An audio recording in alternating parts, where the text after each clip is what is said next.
Pour Washington, l'Algérie n'est pas un pays qui compte uniquement sur le plan sécuritaire. La petite tournée effectuée la semaine dernière aux États-Unis, par le PDG de Sonatrach, Abdelmoumen Ould Kaddour, révèle que notre pays est perçu aussi par les Américains, comme une pièce importante, sur l'échiquier énergétique mondial. Contrairement à ce que beaucoup pensent encore, notre pétrole et notre gaz n'intéressent plus vraiment les Américains. Du moins pas autant qu'avant.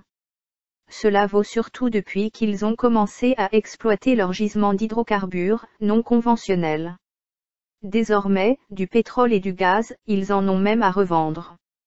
D'importateurs, ils sont passés au statut d'exportateurs d'hydrocarbures. Cela explique d'ailleurs les soucis que connaît aujourd'hui l'Arabie Saoudite. Ce qui intéresse Washington, c'est que l'Algérie intègre plutôt sa stratégie, qui consiste à veiller à ce que les pays d'Europe occidentale, ses alliés de toujours, ne soient jamais dépendants de la Russie, d'un point de vue énergétique.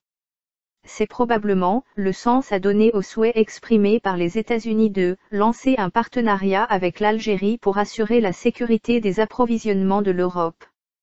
Et ce souhait a été formulé depuis Houston, par Sandra Oudekirk, une responsable du département d'État américain. L'inattendue proposition américaine soulève maintenant un certain nombre de questions cruciales. Comme celle qui consiste à savoir si l'Algérie a vraiment besoin d'un partenariat avec les États-Unis pour continuer à assurer l'approvisionnement en énergie de l'Europe, un travail qu'elle accomplit et maîtrise avec une précision d'horloger depuis le début des années 70. La question est évidemment non, pour ce qui concerne les hydrocarbures conventionnels.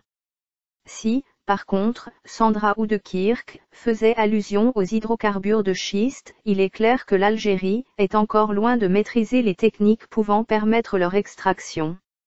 Mais si les Américains en parlent, cela peut vouloir dire aussi que nos gisements d'hydrocarbures conventionnels n'en ont pas pour très longtemps et que le moment est venu de commencer à produire du gaz de schiste. Dans tous les cas, il y a visiblement lieu de s'attendre à moyen et long terme, à ce que l'Europe devienne un terrain d'affrontement, entre Washington et Moscou par compagnies pétrolières et gazières interposées. Un terrain où le Qatar a déjà posé un pied. La lutte pour les parts de marché atteindra probablement son zénith si un jour l'Iran parvient à rallier l'Europe, avec un gazoduc qui passera par la Syrie, pays actuellement en guerre en raison, justement, de tous ces enjeux énergétiques. La question est de savoir maintenant ce que veut l'Europe.